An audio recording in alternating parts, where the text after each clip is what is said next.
सा चेहरा तेरा, कलियों से मुस्कान है, रंग तेरा देख के, रूप तेरा देख के, कुदरत भी हैरान है। क्या बात है कि रूप तेरा देख के कुदरत भी हैरान है, कहने का मतलब तू नॉर्मल इंसान नहीं लगती। सुमोना, कश्तियां मौज में, तूफान में लंगर डूबे। वाह क्या ऑडियंस है, ऐसी होनी चाहिए ऑडियंस। ये बड़े चालाक हैं, बहाने बहाने दूसरी लाइन सोच रहे हैं, पहली बोल दी। सोचना थोड़ी पड़ता है इतनी सुंदर लड़की के लिए। अच्छा हाँ अब जब घर जाएंगे हाँ। तब सोचना पड़ेगा आपको। कश्तियां मौज में, तूफान में लंगर डूबे, जो बचे थे वो किनारे पे पहुंचकर डूबे। मैं तो कतरा हूँ, नजर तुझसे मिलाता कैसे, ऐसी आंखें के समंदर डूबे। क्या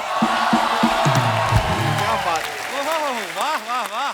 खूबसूरत है वो इतना, सहा नहीं जाता, हाय हाय। ऐसे हम खुद को रोक ले, रहा नहीं जाता। क्या बात है।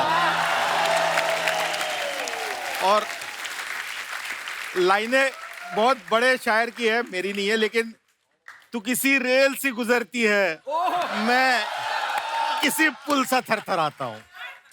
एक जंगल है तेरी आंखों में, मैं जहाँ राह भूल जाता हूँ। किसी रेल से गुजरती है, मैं किसी पुल सा थरथराता हूँ। बहुत अच्छे। अर्चना मैम इसी चीज के लिए तरस रही थी। शर्मा जी सुना आपने? इसे कहते मोहब्बत, इसे कहते खूबसूरती की तारीफ।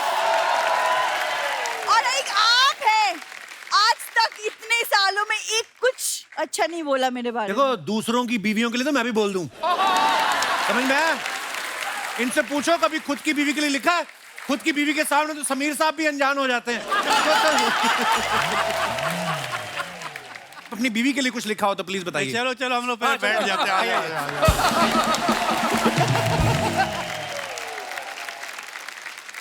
शर्मा जी मैंने इन लोगों को खास बुलाया, कुछ तो आप सीख लीजिए, तब तक मैं इनके लिए चाय नाश्ता कुछ लेकर चाय आती हूँ। नाश्ता बाद में आप जाना, कुछ पहले मंदिर जाओ और अपने इसलिए अच्छी चप्पल लेके आओ। जाओ एक बार जोरदार तालियां हो जाए हमारे मेहमानों के लिए। आप सबको पता ही है कि आज के हमारे जो मेहमान हैं, इनका हमारी फिल्मों में कितना बड़ा योगदान है। इनकी कलम ना चले तो हीरो गा के हीरोइन को प्रपोज नहीं कर सकता, रूठ जाए तो मना नहीं सकता, बिछड़ जाए तो दिल का हाल नहीं बता सकता। मतलब हर सिचुएशन के लिए जो है वो गीतों की जरूरत होती है। कई बार तो गीत इतने अच्छे बन जाते हैं, प्रोड्यूसर बोलता है बीच में 8 सीन डालो, फिल्म बना दो। समीर साहब आपसे शुरुआत करता हूं। समीर साहब आप कितने शांत दिखते हैं, आप देखिए इनका धार्मिक चेहरा देख के ऐसा लगता है कि अभी मैं इनसे अगर पूछूं तो ये अगरबत्ती के 100 फायदे गिना देंगे। मतलब इतने मासूम हैं। लेकिन अगर आप इनके कुछ गाने ऐसे भी इन्होंने लिखे हैं कि सरकाए ले खटिया जाड़ा लगे, एक चुम्मा तो मुझको उधार दे दे, जोरा जोरी चने के खेत में। समीर साहब आपने बड़े कमाल कमाल के गाने लिखे हैं, पर जब इस तरीके के नोटी गाने लिखते हैं मेरे को ना डाउट होता है कि समीर साहब रियल लाइफ में आप नोटी हैं वैसे? कपिल शायर क्या है वो उसकी कविताओं में झलकता है। अच्छा। अभी अगर मैं कहूँ कि मैं बहुत शरीफ हूँ तो भी तुमको यकीन नहीं करना चाहिए क्योंकि मेरी कविताएं बोलती हैं। किसी बड़े मशहूर कवि की लाइन है जी समीर साहब कि बोलता हो चित्र हो संभव नहीं है। Pictures can't talk, right? बोलता हो चित्र हो संभव नहीं है, कवि हो सचरित्र हो संभव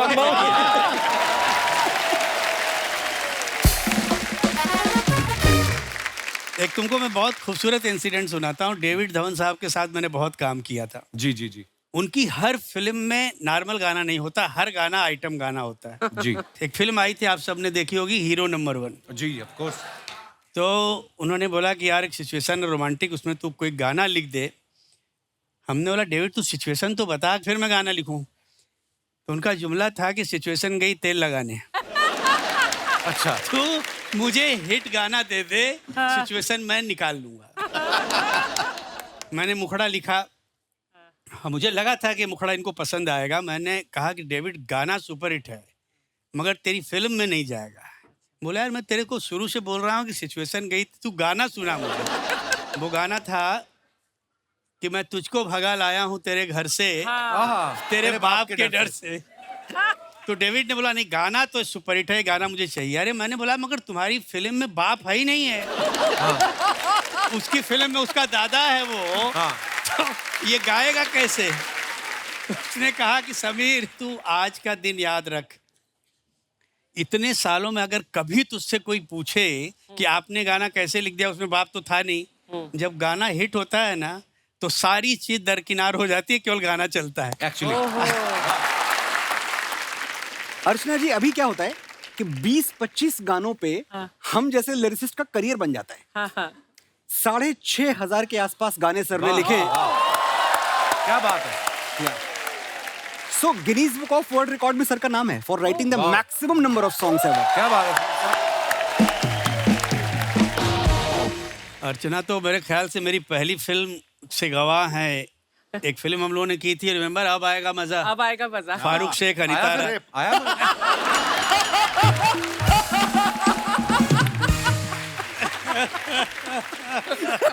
कपिल आपके साथ इतनी मस्ती करता रहता है, इसी बात का पेमेंट है। अरे मैं स्वानंद भाई को मुबारकबाद देने भूल गया। भाई मुबारक हो।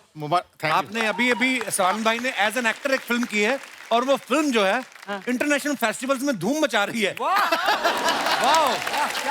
और इस फिल्म का जो मेन लीड में जो लड़का है उसने तो क्या ही काम किया है, और आज वही लड़का इनकी इंटरव्यू ले रहा है। मैं कह रहा हूँ कितने खुश हैं आप अपनी तरक्की से? बहुत ज्यादा खुश हूँ मेरी तरक्की से, और सच में मुझे मतलब टोरंटो में तो बहुत तारीफ हुई है उस फिल्म की, बहुत ज्यादा। बुसान में तो और ज्यादा।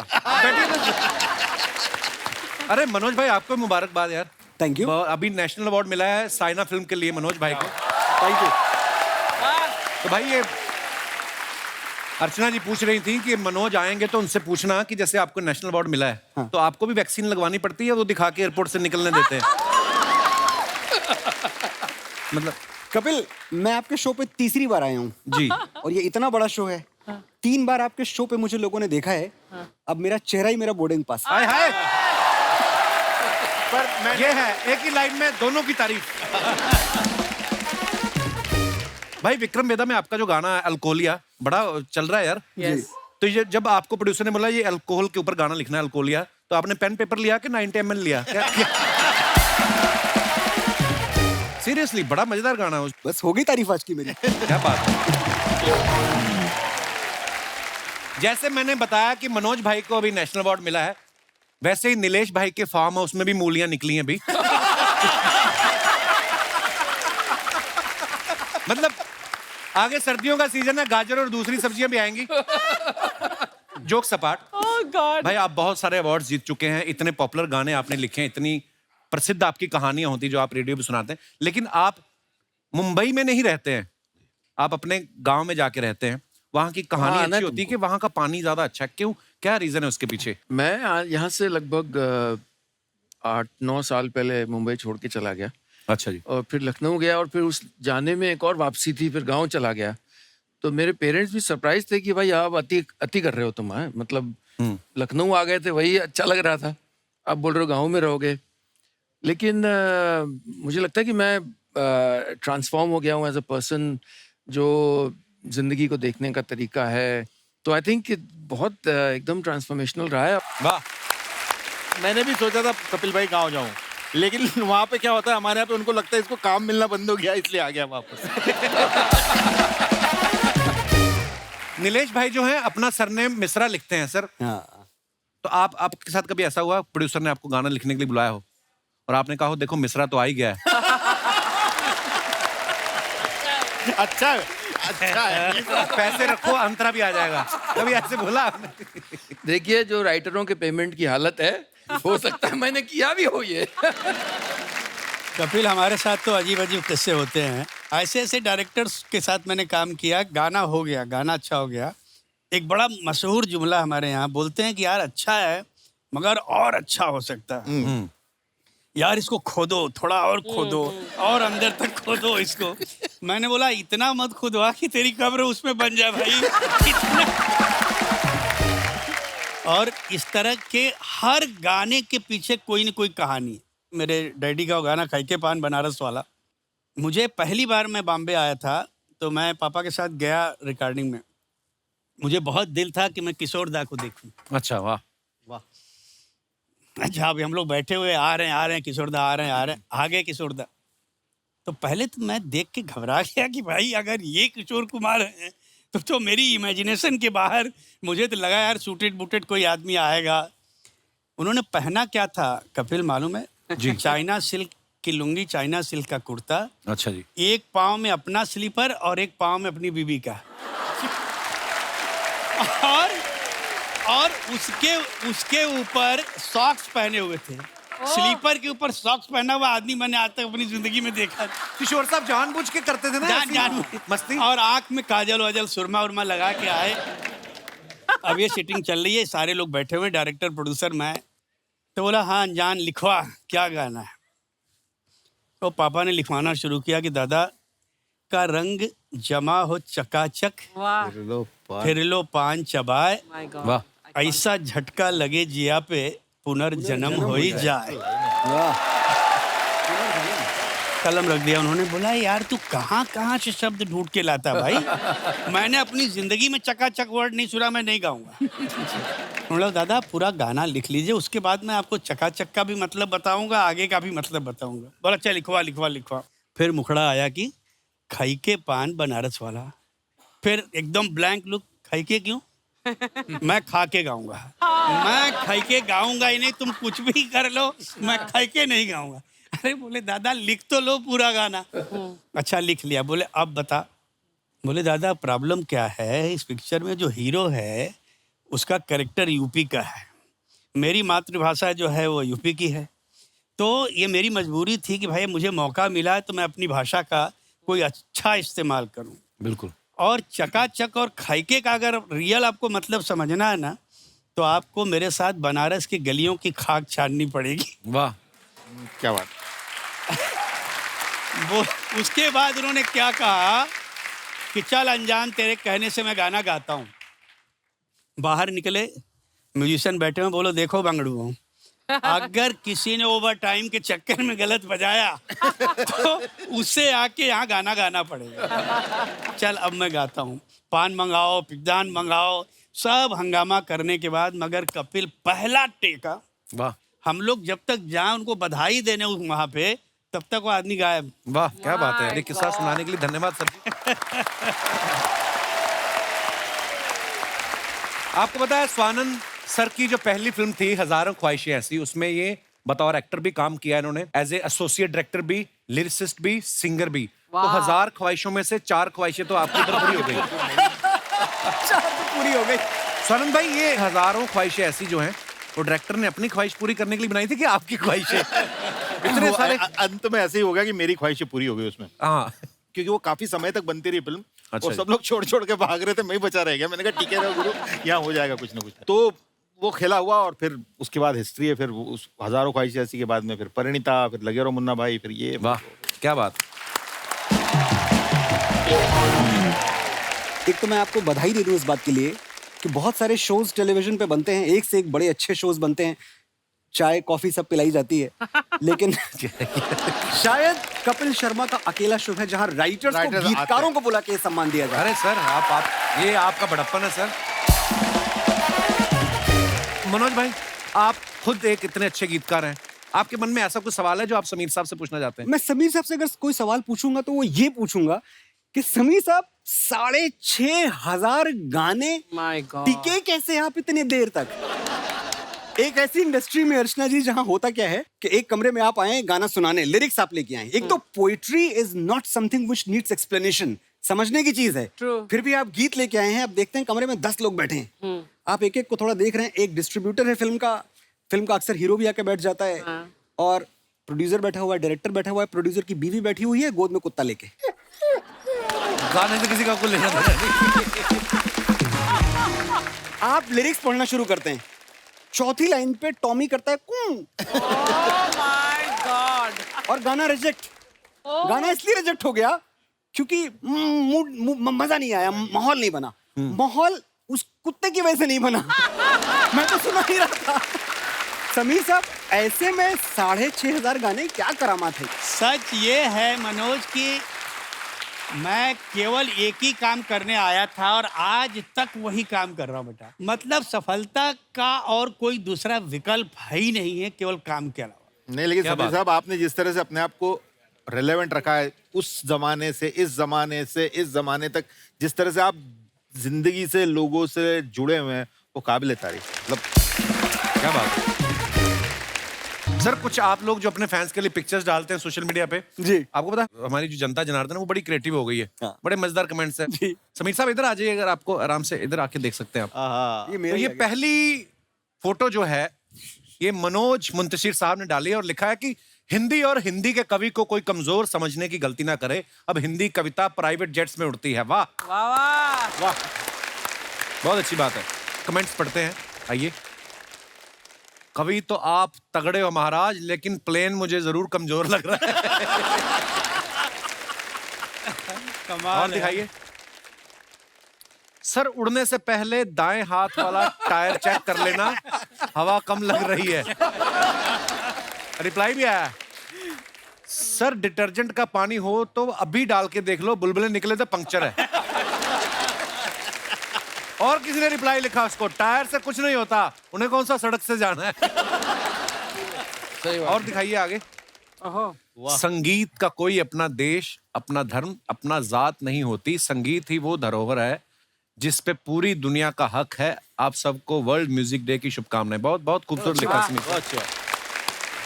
दिखाइए नीचे कमेंट्स। ये उस मच्छर को ढूंढ रहे हैं जो इन्हें परेशान कर रहा है। फोटो में ये जितने चिड़चिड़े दिख रहे हैं उतने हैं नहीं, इन्होंने अपने ही गाने का रीमिक्स सुन लिया है। और दिखाइए। आपका ये फोटो देख के मुझे मेरे कॉल सेंटर वाले दिनों की याद आ गई। फर्क ये है आप गाने सुन रहे हैं, मैं गालियां सुनता था। क्या क्या सोचते हैं लोग यार, कमाल है। और दिखाइए। स्वानंद भाई साहब की ये पिक्चर है। कमेंट्स दिखाइए नीचे।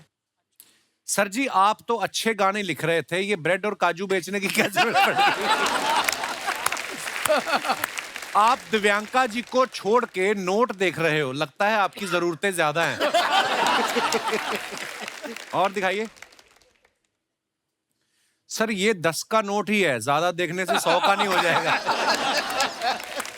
10 के नोट पे इतना देख रहे हो, 500 का होता तो रिजर्व बैंक चले जाते हैं। और दिखाइए। अच्छा मिश्रा जी ने फोटो डाला है, हैप्पी घर है, संडे घर। आफ्टरनून, गाँव में लाइफ है एट भाई। फ्लो।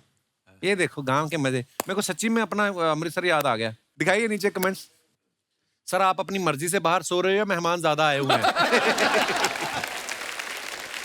भाई रात में बाहर मत सोना, भूतनी पकड़ लेती है। किसी ने रिप्लाई किया, उसी चक्कर में ये सब सो रहे हैं। और दिखाइए। इतने सुकून से तो बंदा 2 ही स्थिति में सो सकता है, जब काम हो गया हो या कोई काम ना हो। सही बोला ना, गाँव जाएंगे अगले काम खत्म हो कोई गया। ये इसलिए लेटे हैं ताकि कोई इनकी खाट खड़ी ना कर दे। अच्छा है। और दिखाइए।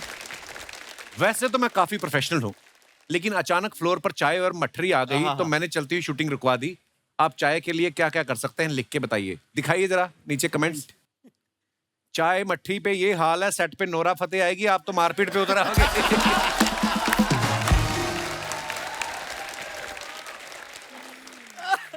मैं तो एक बार चाय के चक्कर में शादी के लिए लड़की देखने चला गया था। किसी ने उसको रिप्लाई किया, मैं दावे से कह सकता हूं तुझे ना चाय मिली होगी ना लड़की। और दिखाइए।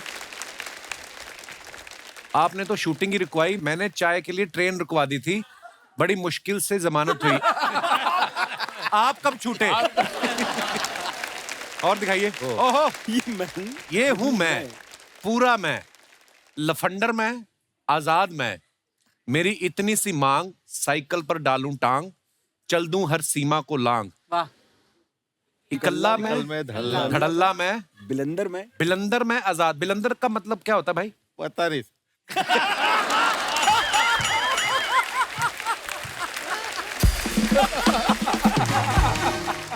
भाई मजाक कर रहे हैं आप, क्या होता है वैसे बताइए। शैतान थोड़ा सा। अच्छा।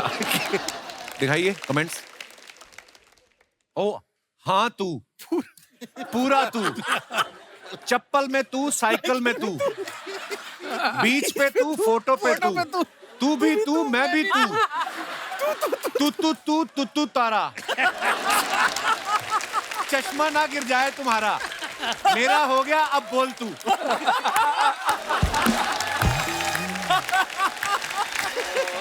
ये भाई जिसने भी लिखा कमाल है। और दिखाइए आपकी सादगी के क्या कहने, इतने प्रसिद्ध होने के बाद भी आप सवानंद हैं। सवानंद, लोग तो 2 कविता लिख के 1.5 नंद हो जाते हैं। कहता मैं तो एक पौने नंद को भी जानता हूं। और दिखाइए आगे। वाह। रोज खाओ अंगूर, डॉक्टर रहे दूर। I am not an apple fan, so change the proverb, an apple a day keep doctor away, which is your favourite fruit and why. दिखाइए मनोज भाई की फोटो, नीचे कमेंट्स देखते हैं क्या है। इन्हें आधा गुच्छा खा के याद आया फोटो भी खिंचानी है। सर मेरा फेवरेट फ्रूट भी अंगूर है क्योंकि हमारे परिवार में 27 लोग हैं। सब में आराम से बढ़ जाता है, किसी के साथ अन्याय नहीं होता। यार ये जबरदस्त है, क्या जबरदस्त है। दिखाइए और। वाह सर मुबारक। वैसे तो सब डिग्रियों को समीर साहब मिले हैं। मुझे ये लगता है आपने जितना काम किया है, so proud of you sir. जी नीचे कमेंट्स पढ़ते हैं। माफ करना सर मैं पढ़ा लिखा नहीं हूं, आप क्या जूडो कराटे में पास हुए?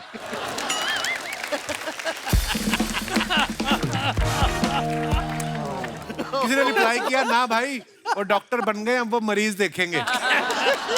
दिखाइए और। क्या क्या बोलते हैं लोग यार। लगता है रूम का एसी तेज है, सबने ओवरकोट पहन रखे। और दिखाइए आगे। ओह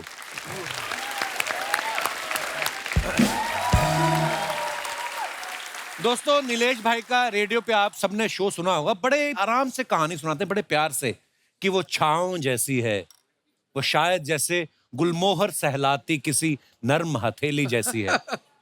मुझे उसके साथ रविवार बिताना बहुत अच्छा लगता है। नीलेश भाई कभी मॉल में जाओ, फूड कोर्ट में, वहां पे ना बड़ा फास्ट ऑर्डर देना पड़ता है। तो वहां पे आप फास्ट बोल देते हो कि वहां पे भी आप ऐसे बोलते हो कि मेरे हाथों की कश्ती पे रख दो नरम गुनगुनी ब्रेड और रख दो फ्रेंच फ्राइज के 2 पतवार, इसी से निकल जाएगा मेरा रविवार। अच्छा है यार। भाई एक सवाल मेरे दिल में आया नीलेश भाई, क्योंकि जब आपने बड़ा प्यारा, मेरा बड़ा फेवरेट गाना है, जादू है नशा है मदहोशियां, ये गाना जब आपने लिखा, पहले लिखा गया होगा फिर शूट हुआ, राइट? जब ये लिखा गया और उसके बाद जब पर्दे पे आपने देखा बिपाशा बसु को ये गाना पे पिक्चराइज, उसके बाद में आपने अगले कॉन्ट्रैक्ट में लिखा कि आज के बाद मैं शूटिंग पे भी उपस्थित रहूंगा। मैं बताना चाहूंगा कि उसके बाद मेरे पापा ने मुझसे कहा, जी यार ऐसा करेंगे कि मैं तुम्हारे गाने सुन लिया करूंगा, देखूंगा नहीं। एक बहुत दिलचस्प किस्सा बताऊं, जो तुमने कहा ना कि वो गाना देखने के बाद आपको लगा होगा भाई शूटिंग पे भी मुझे होना चाहिए, कितना जरूरी है मैं तुमको बताऊं। और एक फिल्म आई थी मेरी, मुझे कुछ कहना है, तुषार कपूर की पहली पिक्चर, उसमें एक गाने में रब रब रब रब कई बार आता है। लकीली मैं किसी और फिल्म की सेटिंग के लिए गया होता चेन्नई। अच्छा जी। सौभाग्य देखो कि मैं गया तो वो लाइन चल रही थी, कोरस का पार्ट था, रब रब। देखा कि हीरोइन के बदन पे वो रब कर रहा है, रगड़ रहा है। मैंने बोला भाई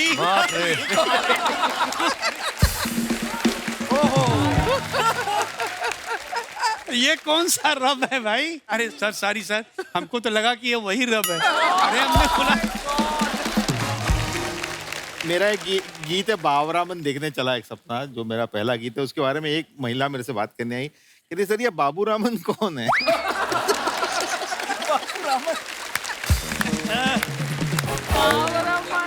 पहले एक बड़ा खास जुमला इंडस्ट्री में बोला जाता था, अभी भी कभी कभी बोलते हैं।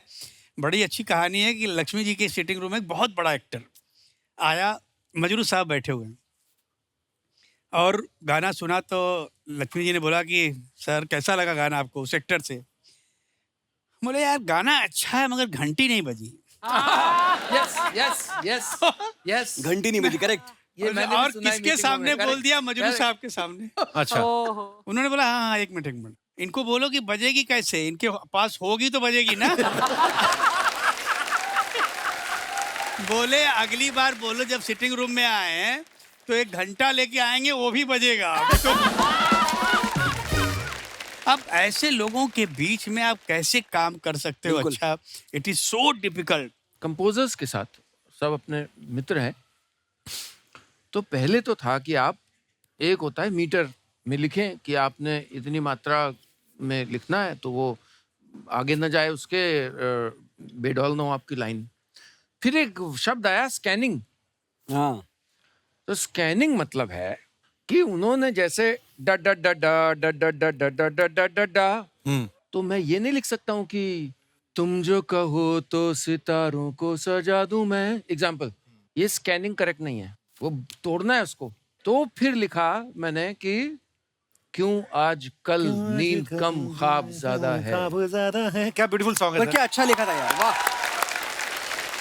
एक और चीज है सर, सर ये एंड में ना अगर ऊ साउंड आ जाए, वो आ जाए, वो आ जाए। वो कौन निकालेगा?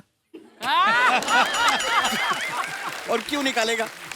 राइटर sound ही आ निकालेगा, और कौन निकालेगा? तो अब आप क्या करो? आप बैठे हो,